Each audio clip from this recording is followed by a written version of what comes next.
I'll just start then. Yeah, we could just keep going, just hang out, chat like normal. Okay. Um. All right. Starting my recording now. Oops. That's the wrong button. That is perfect for my intro. Exactly how I start, like every time. And Caleb Jackson. Awesome. Welcome to TJump's YouTube channel, where we Oh, I was streaming this on Pornhub. Oops. Oh, they're gonna be very disappointed. we're gonna have to start doing some ass shaking and fast. All right, starting recording now. Can I get a test, Tom? Test 1 2 3 7. And Mr. Jackson, Jesse Jackson. Test 1 2 3 7. Cool. Gentlemen, thank you for joining me today. Thanks for having us. Thank you. TJump, better known as TJump, has his own YouTube channel under the name TJump. He's been on the show many times. And Caleb Jackson, I went on your YouTube channel, which is named, it's a horrible name, Caleb. What is that? Proselytize or apostatize? You just call it Pora. Yeah, that's probably a Pora. one. That sounds cool. It does. Yeah, I didn't come up with the name, so I'm not taking responsibility for the mouthful of the word. But yeah, Pora is just an easier way to phrase Not it. your fault.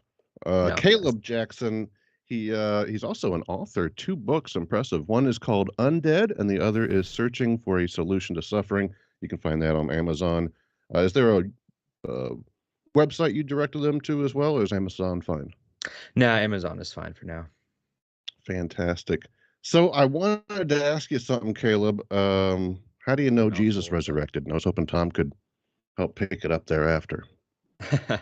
So yeah, I guess we'll start with that. So I wasn't planning on anything overly formal as far as openings and stuff like that. So I guess we'll just lay it out with a few opening factors and just kind of see where the discussion goes from there. So yeah, I think that from the other debates I've seen on this discussion with Tom and stuff, that most of this comes down to more of a debate on epistemology as far as, do extraordinary claims require extraordinary evidence? Is testimony justified, or can testimony ever be justified in affirming a miracle?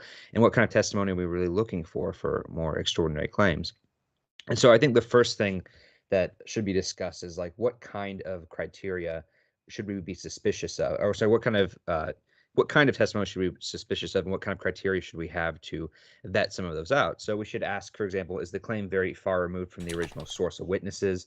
Was this written down hundreds of years later by people second, third, fourth hand? How many witnesses do we actually have for the claim? Was this one person with a private revelation, such as Muhammad with the angel Gabriel, or do we have many groups of people? Was this a public event? Is there already expectation and willingness to believe from those who espouse it, or is this something that's contrary to already established ideals? Was there persecution? Was there investigation? Was there skepticism? Or did the people telling these stories already believe them without second thought? Is there any physical evidence left over? If it's a modern day thing, do we have photographic evidence or medical evidence? Or is there no physical leftovers that we have to work with? Are there any unexpected features from a narrative that might be surprising or embarrassing, or something that we wouldn't expect from someone merely inventing a story that may have certain elements of verisimilitude and certain elements of truth to it? And is there a decent prior probability to this, or is it so improbable that this would hurt the initial plausibility of it? So I think those are some criteria that are as at least fairly objective, that shouldn't be determinant on one particular religion, such as it's not criteria like, well, the Pope has to espouse it, or something that seems very arbitrary. Something that's more general in epistemology. And now when we look at the resurrection claim, of course, giving a brief case. Most people will do some kind of minimal facts approach. I don't think that's necessarily for this, but I think we can try to look and see, does the resurrection claim and other Christian miracles like it that may be entailed with it fulfill some of these criteria? So, the earliest claim we have the resurrection comes from a creed that from Paul. Paul was initially a skeptic who had converted, and Paul was in correspondence with people like James and Peter, which he mentions in Galatians 1 and 2, where he had gotten this information from, who were also claimed to be eyewitnesses. So we're not very far removed from the initial sources on that. As far as witnesses go, Paul lists several dozen, some of which he knew personally. This is more than just one or two people seeing an event, so that raises the probability slightly. Is this a unique belief that countered normal ones? Well, yes. In Judaism, typically it was not believed that a single person could resurrect from the dead prior to the end of the world. They did believe in ghosts. They believed people could be taken up to heaven, but the belief that a single man could be raised was quite arbitrary. And this was something that from both Paul's letters and people like Tacitus, Christians were persecuted because they were not very popular among the Romans for beliefs such as that, because they saw it as contrary to many of the divine attributes given to the Caesars, for example. So we do have somewhat persecution in that. Do we have any physical evidence left over? Well, some people would argue that the Shroud of Turin is. Now, I'm not an expert in that, so I wouldn't personally bring that up today. But that's something some people bring up. I think a better one would be maybe the Church of the Holy Sepulchre, which many archaeologists think could plausibly be the site of the empty tomb, because there's plenty of archaeological reasons for thinking that it's a pretty early veneration site. And even if we can't know for certain, and even if we could say, well, that there's no body there, that doesn't automatically prove the resurrection happened, but it does at least add on to the analogy that we're doing. It adds a little bit onto the cumulative probability case. Is this unexpected? Is this something that we would have reasons to be skeptical of as far as preconceived notions? Well, again, this appears differently than how it would be expected. Most notably, in the Gospels, Jesus appears unrecognized and not even not conforming to what the Jews predicted the resurrection would look like. In Daniel 12 and other passages like 2nd Baruch, the resurrection is supposed to be this glorious and luminous appearance, and this is not what we get in the tradition. So this doesn't seem to be derived from the Old Testament, that we would expect someone who is hallucinating, for example, to have that. And of course, we have to ask, like, is there a probability for this, or is this just so initially improbable that we can't really expect to find it plausible? Well, there are philosophers like Richard Swinburne and others who argue, for theism, and also argue that there are good reasons to think that God would become incarnate and atone for sins. And of course, those reasons are a bit complicated to get into as well. But there is serious consideration as far as prior probability goes. And the last thing I'll say on this is that I think the initial idea of miracles, especially contemporary miracles in Christian context, are actually quite frequent. In fact, there was one survey in 2004 that showed that 55% of American doctors believe that they had personally witnessed a miracle, and 75% of them believe that they were open to the possibility.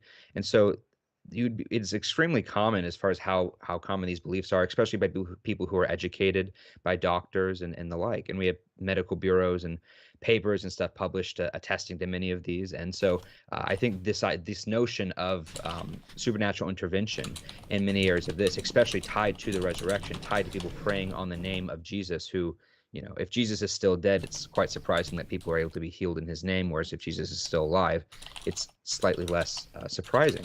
I think all of that needs to be taken into consideration of the initial probability, and that's kind of what we're, I guess, here to discuss and look at today. So with that, yeah, I guess I'll conclude that informal opening. Well, Tom, I'd say you just lost the whole debate. What do you think, man? Is any of that kind of convincing for you, or did you find any of it challenging? Perhaps I didn't like the last part. What was it? Where the Shroud of Turin.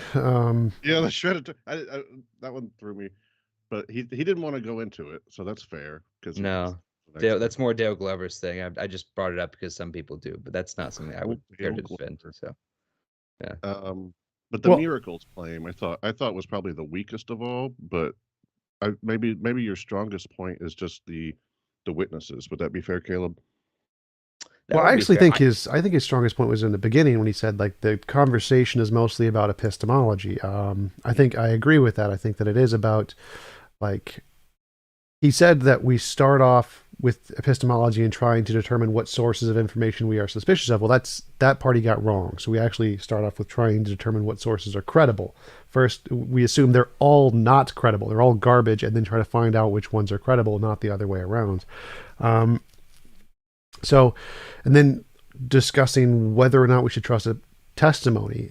Yeah, absolutely, that's the case. And whether or not what criteria could make some testimony more or less reliable or likely to be true.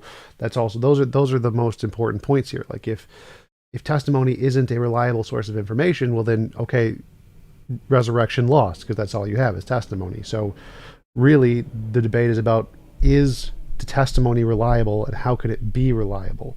The testimony itself from the Gospels isn't really that interesting. It's more just people claim to have seen a dead person. And he mentioned that one of the factors that he thinks that makes testimony more likely is whether or not someone in a culture is likely to believe it. That's not quite correct, because there's extraneous factors that explain the same thing. It's whether or not there is some feature of reality which causes the same phenomenon to occur, which we know of, which would cause them to likely believe it. And there is. So like if all of the Gospels or the apostles saw a dead loved one, well, that's a really common thing in humanity called bereavement delusion. It happens to 30 to 60% of people. If a loved one dies, they see them and hear them dead after they've died. This is not a rare thing to occur. So are they likely to believe that they saw and heard a dead loved one? Yes, that is a very common thing for humans to believe, regardless of what their cultural proclivities are. So really the question isn't about, are they likely to believe in their culture? It's, is there something that can explain the phenomenon that we know of, which isn't a resurrection? And is that a better explanation? And the answer is, well, yeah, that's a significantly better explanation. Which is why testimony isn't taken as evidence in courtrooms or in history for anything that doesn't already have an empirical basis. Like no miracles, magic, mythical creatures, paranormal, supernatural, UFOs, none of that can be justified by testimony in a courtroom or in history. Because we know testimony is so unreliable. We know for a fact. We start with just this. It's not a priori, it's a posteriori. We know testimony is garbage. It cannot be used to justify these things. You would need to, the testimony can be used as a basis to build a hypothesis, and that hypothesis can then be tested with like actual science, empirical things that can verify it. But the testimony itself is just garbage, just a just so story or hearsay. It's not a reliable source of data at all. So I don't know why he thinks that testimony should be considered special in this case, 2,000 years ago, from a bunch of goat herders who didn't know anything about science, when we don't do that for even modern testimony. We know modern testimony wouldn't count. If that many people said they saw Jesus dead today, would that count as evidence of Jesus' resurrection or Bob's resurrection? No, it would not. It would be irrelevant. We'd say, okay, well, we're going to need some evidence here. Like just your words don't do anything for us. So somehow the testimony being provided 2,000 years ago, being treated as if it's somehow more reliable, is a conundrum among the Christian community. Like, well, what are you doing? Like, would you trust like a bunch of neighbors down the street who said that they had a friend rise from the dead? Like, obviously not. But somehow you're willing to trust a book from thousands of years ago. Caleb, that's a good question. Would you believe somebody if they said they saw someone resurrect now, even if it was what was it, like a dozen people maybe? Well, I guess it depends on the question. Are you saying where I believe a single person telling me this, but lived next door to me? I mean, that's Like it would. I would have to say it would depend on the context of it. But we know, people can be revived from the dead. I mean, that's not as far as revived. I mean, we have. I know of doctors who have pronounced people from the dead and then hours later raised them from the dead. Now, that's not necessarily analogous to supernatural raisings, but certainly testimony from credible witnesses, I think, is relevant. But that's why I tried at the beginning to have these factors that would vet out. Well, let me clarify that a bit. Yeah, so let's say that there are thousands of people in Russia who say they are in the presence of the resurrected Jesus. Mm-hmm. Thousands. This is not one or two. They all have testimony. They have eyewitness claims. They all claim to have gone through miracles. They have seen their dead loved ones. Are you going to believe them? Yeah, I guess in that scenario, I would probably say it would be some kind of mass hysteria just based off of that information if we didn't have anything else to go off of. Okay, so what is it about the gospel testimonies that makes you want to believe them? Because from my perception, it seems like the gospel testimonies are infinitely less reliable than the Russians that are alive today. Like that seems to be better evidence than the gospels. So if you were going to establish some kind of an epistemic basis to compare these two, like if presented them in a court of law or whatever, the Russian testimony would be given more credibility than the Jesus testimony. Well, again, it depends on the factors. So I would say with the Russian case, I don't know if you would have the kind of persecution you would have. I don't know if the Russian government is jailing these people or Well, trying to kill why them does or that whatever. matter? So, Why does the persecution add credibility?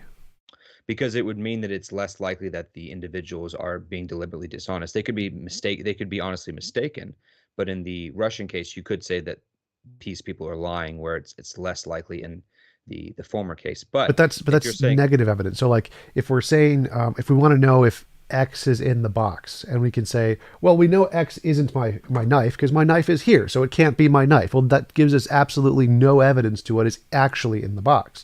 So saying it isn't a negative case doesn't actually provide any positive evidence that it is in fact true. So simply saying that, oh, well, we can know they're not deliberately lying doesn't actually provide any positive evidence that it's true. So it doesn't add to the credibility of the testimony. All it does is it doesn't negate from the uncredibility. well, it eliminates, or at least it makes less probable, one of the ulterior options. So that's Well, more what it is. It's not saying that therefore they're not lying, therefore it's true. You can have other options of, well, they think they think what they saw was real, but they're being right, mistaken. right. That's possible too. I'm just Well, saying I mean, I agree with you. That's why I brought up the yeah, knife example. So if there's a box right, and we want to know what's in the box, and I say, oh, look, I'm holding my knife. So it can't be my knife. I've eliminated sure. one of the possibilities. But that tells us nothing about what's in the box. That is not positive evidence to conclude anything about what's in the box. So if I said, I imagine it's a unicorn, I imagine there is a unicorn in the box, and I'm going to say the evidence that there is a unicorn in the box as well, it's not my knife. It is definitely not my knife. So I've eliminated one of the possibilities. It can't be my knife. Therefore, does this add credibility that it's a unicorn? Right, but I don't think we disagree on this particular point. All I'm saying is that the difference is in the Russian case. You were asking me what is the difference between the Russian testimony and the gospel testimony. I was saying, at least in the case of the earliest Christians, I would say that this deliberate deception on their part is less likely than it could be in the Russian case. I'm not saying that therefore the Russian case is deliberate deception. It could be. I would think it'd be more likely honest mistaken by mass hysteria. But if Well, you're but that's my point here. Is that's an irrelevant factor. It's like saying, well, they're in Russia. The Russian testimonies are in Russian. The Jewish testimonies were in Israel. Like that's nice, but that doesn't tell us anything about which is more likely to be true. From an epistemic standpoint, they are both equally as uncredible. Or, well, actually, the Russian one would be more credible. The fact that it's located in Russia or located in Israel doesn't add or take away to the credibility of either side of the argument. So the thing you've presented as a factor does nothing to the evidence to add credibility to one or the other. It's irrelevant. It's like saying, oh, they're Russians, or they're Israelites. It doesn't change anything.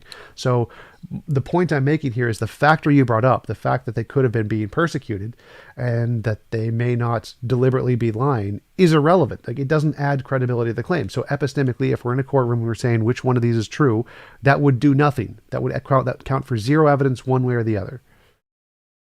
So you don't think you could rule out? So you don't think you would say that the Russian ones are also lying? I don't think I it guess matters. we're It doesn't just matter. Like I don't care. Like so, I could say if you say if we're saying like what's in the box, and I say it's a unicorn, you say it's a pixie or whatever, and you say your evidence that it's a pixie is, well, you see, it's not a knife. I know it's not a knife because I'm holding a knife in my hand. I'm like, and I don't make that claim. I don't. Let's say I don't make a claim that it's not some object in the room. Does that make your claim more reasonable because you've eliminated one of the alternatives?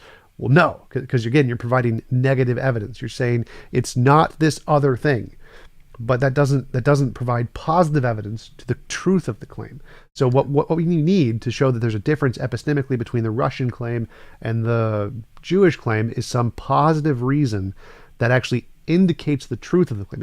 It can't eliminate alternatives. It can't be a negative evidence. It has to be a positive evidence.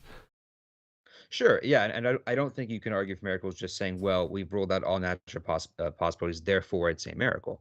It's a combination of providing positive evidence and negating natural things. So, So, so what is the neg- positive evidence that differentiates the Russian testimony from the Jewish testimony? well, for one case, when we bring up like bereavement visions and stuff like that, these don't lead to belief in bodily resurrection. They lead to belief that the person's dead and they're seeing their ghost, but that's not necessarily analogous to someone saying, yes, my dead grandmother is actually walking out of her grave as a corpse in that sense. Well, So that that's would be happened one many difference. times in history, but so that's again negative evidence. So you're saying that in today's society, where people know that bereavement delusion happens and they're most likely crazy, if or they would think they would be crazy, because ghosts don't exist, scientific consensus doesn't exist. Therefore, seeing the bereavement delusion doesn't cause them to believe in a ghost, is irrelevant. Because I mean, in most societies, prior to science, seeing a dead loved one, you would think it's a spirit or a ghost. That's a very common thing. So again, this is irrelevant to the argument.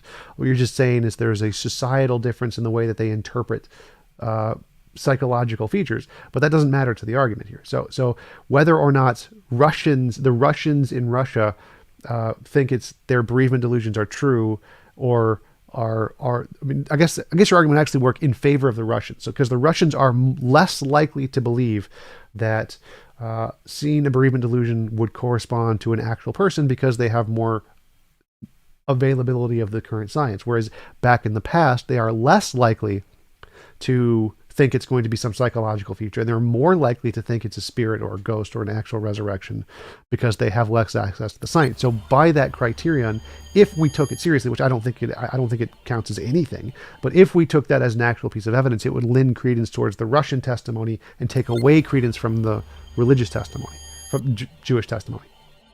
Yeah, and I'm not saying that. I'm not even trying to compare it as so much with modern examples of bereavement visions. I'm saying even back in the day, we have plenty of ancient examples of people seeing ghosts and bereavement spirits in that case, including Jewish examples.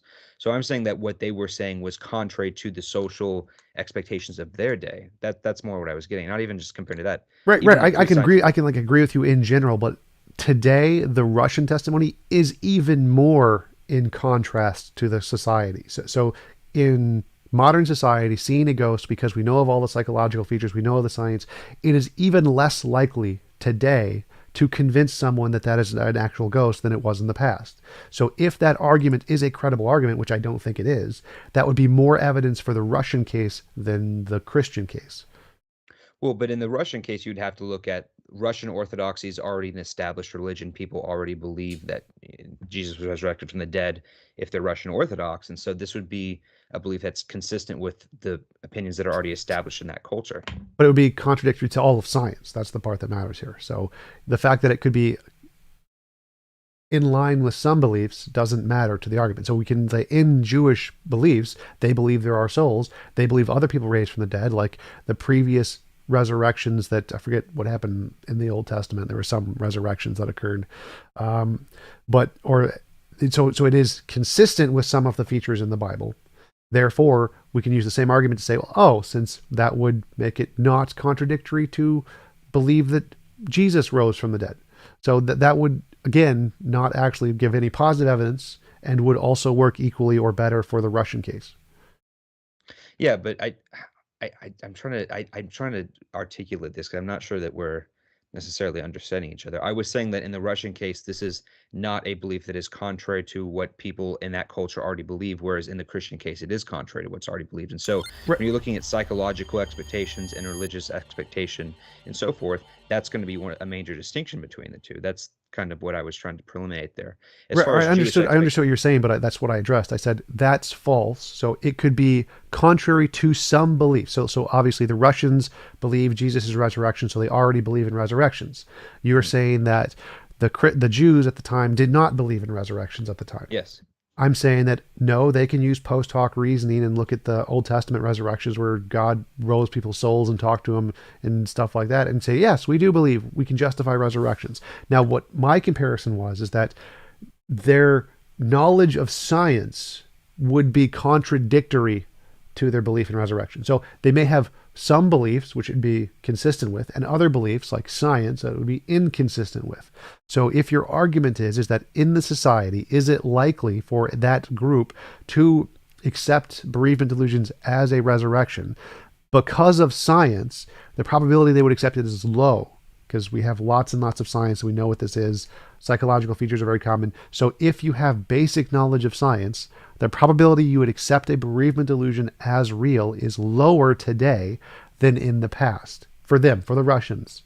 And in the past, you can say it's lower for them because they didn't believe in resurrection as much. They had one less resurrection in the Jewish Old Testament. Therefore, they were less likely to believe it for that reason. That's fine, but again, if we were going to accept this as evidence, it's not. This is completely an irrelevant factor that makes no difference one way or the other.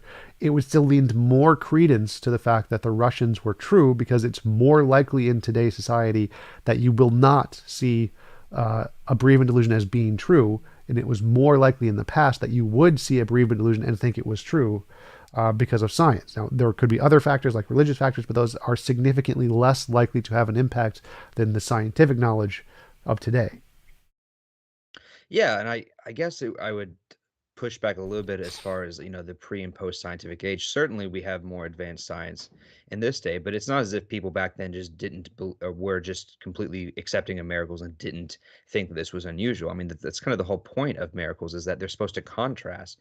In fact, you can't really have miracle claims be consistent if natural laws don't exist at all. That's the whole point, is that miracles are an intervention of natural laws. And so even today, millions and millions of people, especially, the vast majority of them, in the third world especially, do believe that have witnessed stuff like this. And so I would be hesitant to say that the acceptance of miracles is less frequent today than it was back then, because then that's why I was trying to quote, doctors and stuff like that, of saying even people who are well educated in medicine and so forth do believe they have still seen miracles even with their scientific background. And I don't see any contradiction between um, miracle claims and science, because science and Well, I mean, just natural to laws clarify, are what. I'm not arguing against miracle claims here. I'm arguing against specifically bereavement delusion. So specifically Mhm. seeing dead loved ones. Like, I think the facts show that people believe in miracles less often today because there are more atheists. But in general, specifically just about bereavement delusions, because we have lots of psychological research on this, lots of papers published. This is a very common thing. It's on the news. We know what this is. Lots of people know what this is. This is a common feature that we know about in reality. If someone sees a dead loved one, they're going to look back at their prior knowledge and be like, "Oh, science has explained this as a bereavement delusion. I can just go to a therapist to talk about this." Rather, back in like thousands of years ago, hundreds of years ago, even when we didn't have the research on what a bereavement delusion was, they're more likely to think, "Oh, I'm seeing a dead loved one." That was more common in the past, and more common that people would believe in spirits and ghosts and talking to dead loved ones in the past than today. Not just miracles. I'm not talking about miracles. I'm talking about specifically Right. interpreting bereavement delusions as actual seeing a ghost. Right. Yeah, Yeah. before you answer, Caleb, I worry we might have beat this dead horse a little It can bit. be resurrected if it's been beaten, though, so it's Yeah, okay. we don't want to resurrect it. But No, yeah, uh, kidding. is your claim, just to wrap up that part of the questioning, is your claim actually, Caleb, that people were more likely, or that people would be just as likely now as they were in the past to believe in, miracles and ghosts and goblins and ghouls and whatnot? Or is that somewhere that he kind of just, would you say he led you down that road and you ended up defending it inadvertently, or is that actually what you think? Well, I mean, I don't know the exact numbers as far as back then. Certainly, there are more atheists today, so there Not just might be atheists, statistically. just generally speaking. Well, it doesn't seem like that would be something that I would want to be defending if I were in your shoes. I don't think that's really what you think. I'm What, sure you that believe people still that. claim miracles today, or I was confused what the No, question was. the people in the past Uh-huh. believed more fake shit than they do today. And you can say, well, some of the stuff that Robert's describing as fake shit is stuff that I actually believe in as a Christian. Fair enough. But I'm just saying, generally, of course, people believed in more of that stuff. Oh, sure. I think people believe in it today and back then. I mean, if you're going to say, Yeah. yeah, I do think that that was common. But you see, even people back then, like I'm trying to think. I think it was Pliny the Younger, Pliny the Elder. Had a whole essay on Alexander the Quack prophet of people scamming it, and they were very critical on this. Tacitus is very critical on miracle claims. So it's not as if you didn't have skeptics back then who disbelieved these as well. So I think as far as the ratio between skeptics and believers, I don't know if that is significantly different back then than it was today. Maybe slightly, but certainly I think the disbelief in the supernatural, even among atheists, a lot of polls and I think Scandinavia and elsewhere have them believing in ghosts or something like that. I think general human experience is quite optimistic towards belief in the supernatural and its agency within natural law and how it intervenes in it. So I think the initial premise that natural laws are immutable and that the supernatural doesn't exist and as far as interacting with natural laws, I think that uniform human experience throughout history and even today, it would the majority of it would seem to counteract that, at least as far as initial intuitions. Well, that's kind of a separate point here. So the argument I'm making was that in today's society, it is less probable for an average human being to believe a bereavement delusion was actually a ghost than in past societies. In past societies, sure, if you had a bereavement delusion, you are more likely to think it was a spirit than today. Average person. Sure, and I mean there are plenty of average people who do think that they're still ghosts, but sure, I'll concede that for because I think that's Okay, probably right. so if your argument is that they are less likely to think a bereavement delusion is a ghost, and because they are less likely, that is evidence that it's more reasonable that it's true, then it would be better evidence for the Russians today, because it's less likely they would believe the bereavement delusion was true than for people in the past. Therefore, if your argument is that because it's less likely they would believe a bereavement delusion was an actual resurrection, and they do, then something special must have happened to convince them, then this would apply more as evidence to the Russians today. Also, I wanted to just quickly mention your claim that miracles can't happen, or that all there is natural laws, and somehow most people's experience contradict that. Again, until you can show testimony actually counts as evidence, the fact that people would accept that or not isn't relevant. And I never made that argument. So I've never made the argument that the natural laws are contradictory to miracles. So those are separate topics, but it's on the basic point of what you said. It's if the probability of people seeing a bereavement delusion and thinking it's a resurrection is low, if we count that as evidence, then it would be better evidence for the Russians. So your own argument seems to contradict your point and show that my counterexample defeats your position, because we don't accept the Russians, and yet this would be better evidence for the Russians. Well, again, let me wrap this up because I know Robert wants us to move on to something else because this is getting repetitive. But the thing that I was trying to say is that it depends on the background of the Russians. If these are secular atheistic Russians who don't believe in stuff like that, then I think your point would be correct. But if these are people who are Russian Orthodox who already believe that Jesus rose from the dead, then they wouldn't be as skeptical towards a bereavement vision because they've already believed people have seen dead loved ones and that it was legitimate. So I don't think that's I think that's an important factor to consider in this hypothetical scenario. Hey, something I'm real curious about, Caleb, and this is a side thing, but Yeah. miracles has come up a lot. And I would think Tom might be interested to know this as well. Do you believe in any miracles from other faiths, not Christianity? Yeah, there are. I believe is a hesitant word. There are ones that I think that I can't really explain very well that I'm compelled by that I think are fascinating. There's also Yeah, plenty of Roman. I mean, like, do you accept miracles happen in other religions as well as your own? I would be inclined to say yes. Yeah. Same with Catholicism. I'm not Catholic, but yeah. So, like, I don't know. When I was a Christian, it was always like that was demonic. Like we Mm. had, there was stuff that God did that was real and that was good and holy. And oddly enough, he never fixed anybody, like an amputee, but it was always like a mysterious cancer or something. Something you couldn't see, and then it would be cured, and that was God doing it. It's just more rare now than in the Bible days, is how I was taught as a child. But if it was anything outside of that, it was demonic. And Satan has special powers, and he can do things. But that's not necessarily what you ascribe to. You're actually saying that other people's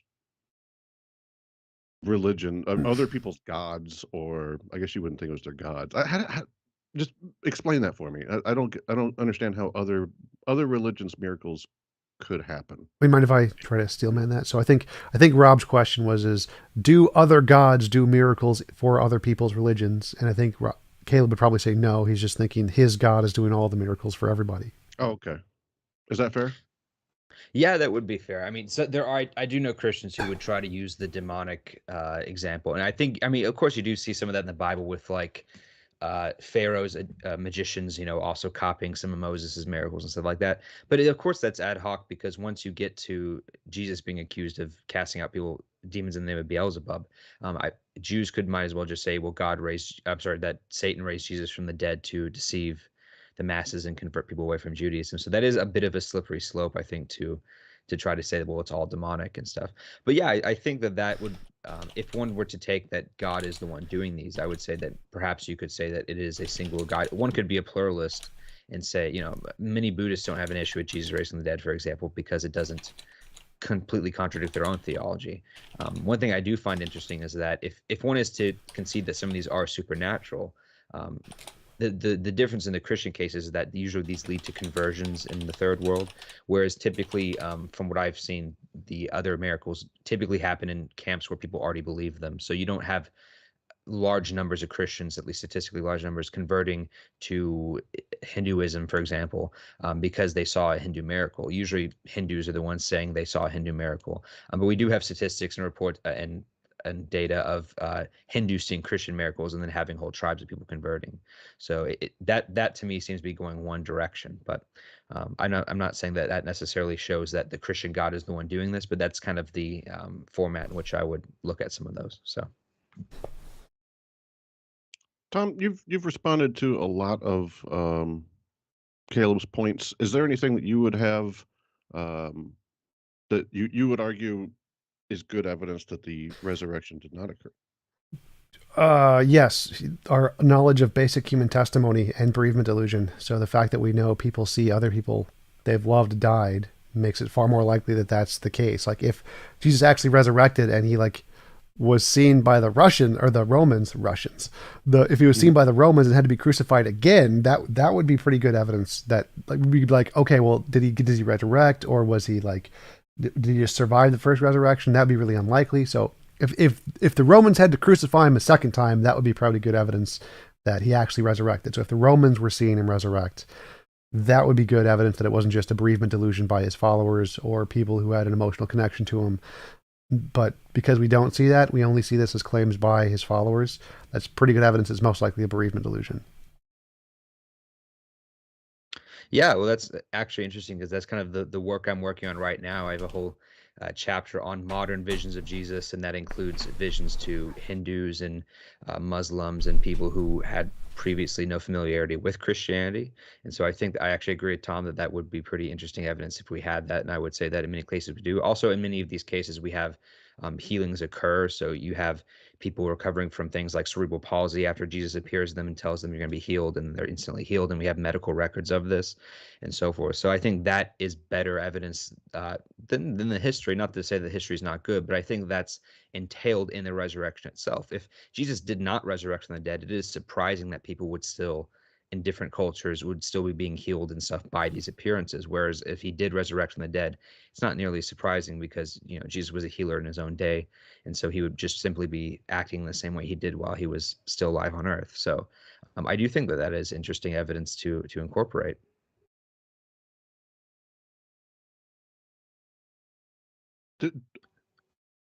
I'm confused. Are you Are you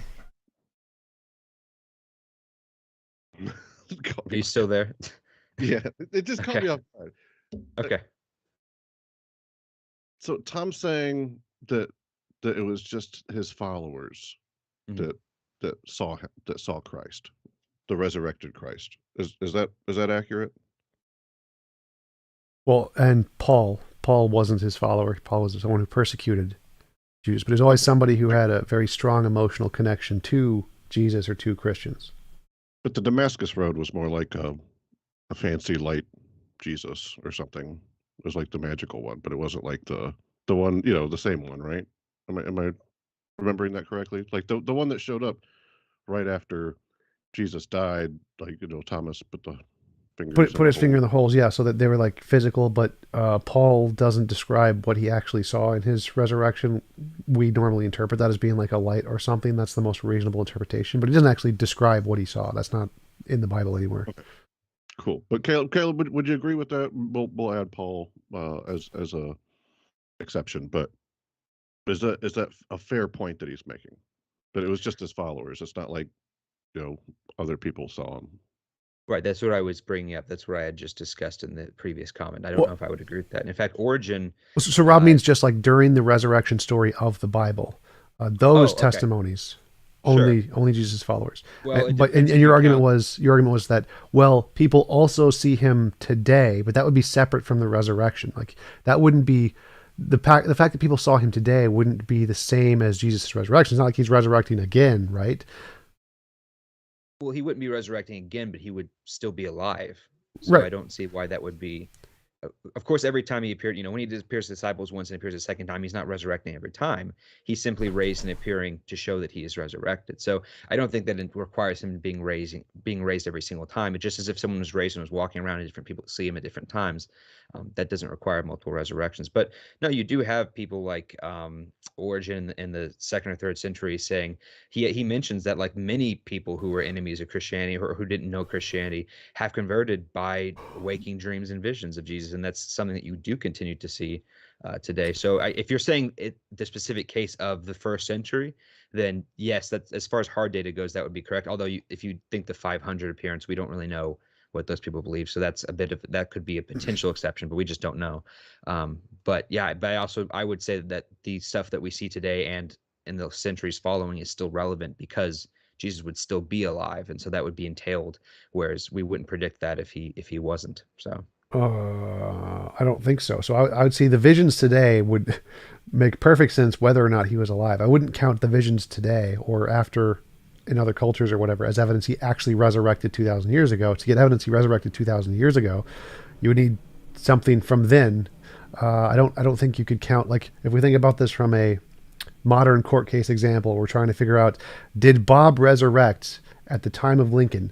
And we say, well, people have visions of Bob today. I mean, no one in the court case would be like, well, that's evidence he actually resurrected 500 years ago. Like, no. We need, in order for evidence that he actually resurrected, like a bodily physical resurrection, we need the bodily physical evidence. Visions do not count as that. right, not on their own, but of course those visions are not divorced from the claims of bodily resurrection from them. They're still entailed to it. And if these visions are converting people to Christianity, which as a principle holds to belief in bodily resurrection, if Jesus, for example, was just a ghost and was appearing to people and converting them to Christianity, it would be rather strange that he would convert people to believe something that about his bodily resurrection that wasn't true, that he didn't consider true. So I don't think that makes much sense. So people convert to religion to believe all kinds of very silly things. I don't think the fact that if you have a vision of some god being, some supernatural being, and then you adopt all of the other ridiculous stuff in that book, like Tutankhamun or Tetmot Ra or something, just pick any god. You get a vision from the god, you convert to their religion. Now you believe all this kind of ridiculous stuff. This is not.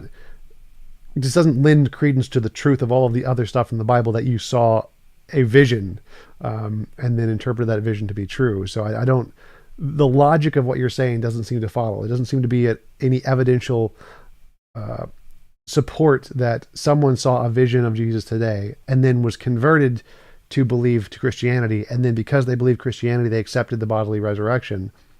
That doesn't add any probability to the truth of the bodily resurrection. None of those things. well, if the vision was caused supernaturally by Jesus himself, then that would seem to be his motivation for it, And if his motivation was converting them for that, then that's more what that's entailed. But of course, that requires you to first think that these are supernatural visions, not hallucinatory. If they are hallucinatory, Yeah, I then believe of that's course called begging you're the correct. question. So the whole point here is we're asking for evidence of the resurrection, which means like giving evidence of the supernatural would be a good first step. You can say supernatural is real. Here are some kinds of supernatural things that occur. That would be a good start. But right now we have no evidence of the supernatural.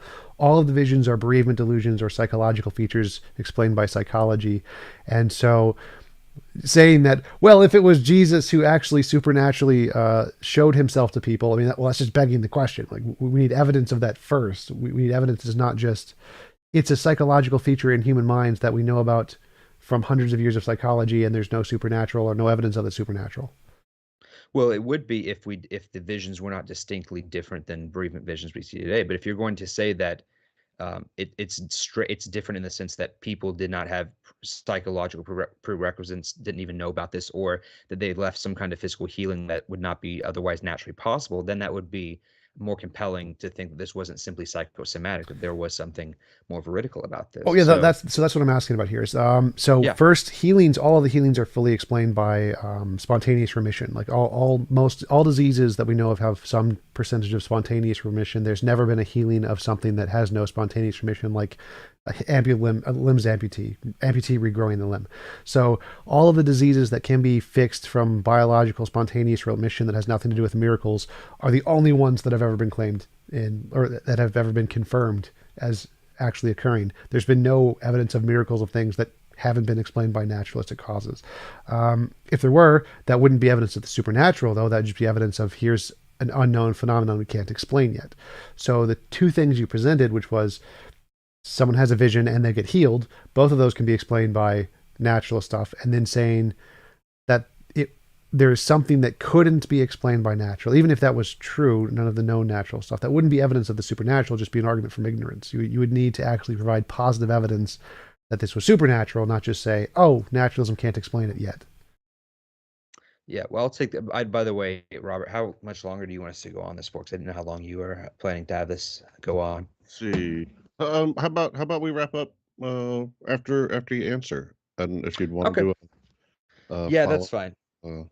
Uh, I might. Yeah, I'm just trying to wrap up here. Just I got stuff to do, so I didn't want to rush it. So sure. yeah, let me. I'll take I guess the first part of it first. So there actually, I mean, we do have report. We do have. I'm trying to think. There was one example. Actually, David Hume mentions the example in Spain in his day of a beggar who had his leg amputated, who got it back, and this was attested by the surgeons of the day and stuff like that. So I wouldn't say that we don't have any testimony people growing limbs back that wasn't medically documented at the time. But regardless of that, I don't think that that's medically sound for his second point to say that, well, all conditions can spontaneously remit. First of all, the religious context is relevant, and secondly, there are diseases that we know that have no natural cure. For example, one would be macular degeneration, which is a form of vision impairment, and we have records, for example, of people like Greg Spencer, who was legally blind, was prayed for, instantly was able to see again, and we have his medical records, and he was on disability. The Social Security Administration investigated him for fraud, couldn't find any evidence of fraud, and said, yep, your medical records clearly show that you were completely blind and now can see again. And they investigated him because there precisely is no cure and no evidence of remission in any other case. So if the only evidences of remission you have are in religious contexts, that would be different. And that's kind of what we have here. Same with paraplegics walking, for example. Someone who was in a wheelchair for 22 years should not have any medically precedent to suddenly start walking. But it's someone like Delia Knox's case, which is on YouTube, if Oh, we lost Caleb. was prayed for and started walking. What was that? Right when you were talking about, I believe the name was Knox, was on YouTube. You cut out if you wanted to say that or start over at that Oh, spot. I'm sorry. Oh, can you hear me now? Yeah. Okay, sorry. Yeah, I was saying like that would be another example of something that really should not have any kind of spontaneous remission. So when you look into certain medical literature, it really depends on what condition you're talking about. Cancers are a better example, but even remission of cancer is a very gradual thing. If you have reports of cancer remitting within a few days after it was, stage 4 terminal, that's not something that we, as far as we know, is medically possible. And so we have to be careful with some of these immunological claims, and that's why I'm trying to have for my next book to have specialists and doctors look over some of these and people who are experts in that field and to comment on it. So it really depends. The answer to that is it really depends on the case that you're talking about and what condition it is. And secondly, as far as we would just say, well, we don't know what it is. That's true in of itself, but that's where you would have inference the best explanation. So you could say, well, either this is something that's deterministic, this is something that's like a quantum indeterminism, or this is an agent. Where we could say, well, for determinism, the fact that we don't see this elsewhere and that under controlled conditions we can't repeat this, that makes a deterministic law fairly unlikely. As far as quantum events in determinism, that's also unlikely that much would happen in this context to affect a macroscopic organism like a person in that sense. And so you could say maybe it's an agent with free will. And so then you would say, well, which agent is it? And that's when the religious context would come into play, as far as an agent who might want to heal someone, who has the ability to heal someone, and so forth. So that's kind of how I would address some of those comments. That's Caleb Jackson from Pora, the YouTube channel. Also, you can find his books on Amazon, Undead and Searching for a Solution to Suffering. TJump from the TJump YouTube channel. You mind closing us out, sir? Just your thoughts on Caleb's last point there. I mean, sure. Like, well, one thing is that I think it's false. Like, I just googled an article from ResearchGate, retinal pigments, lots of big words I can't say, which specifically just says there are. Let's see here.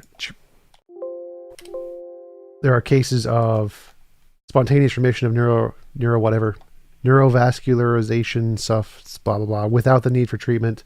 See citation 6, 7, 8, 13. So there are many cases of that occurring. Also, there are cases of cancer having remission very quickly that have nothing to do with visions or things like that. Like, I would agree that if the only time people ever had spontaneous remission of diseases was with a vision of Jesus or something, then yeah, I would count that as some very small evidence for sure. But it's just not the case. It's just false. Most of the cases we have are not of that, and it happens equal percentages all over the world, with no visions to atheists. And the fact that Hume wrote about a testimony of someone getting their leg back doesn't make it credible. So I don't think that actually counts as evidence, again, because we haven't actually demonstrated that testimony counts as evidence in the first place. So saying that Hume has some guy in Spain who had a testimony that he got his leg back doesn't count as evidence.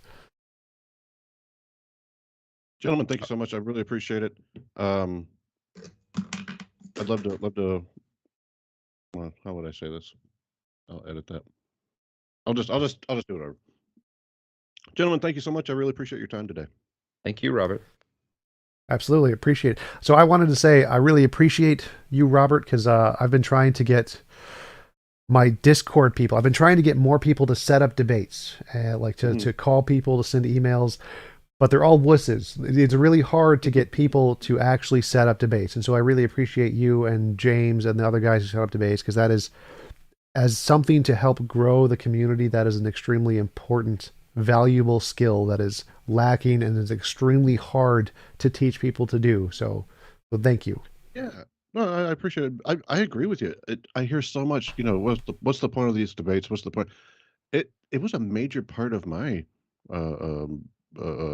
leaving the faith, was listening to two people talk it out.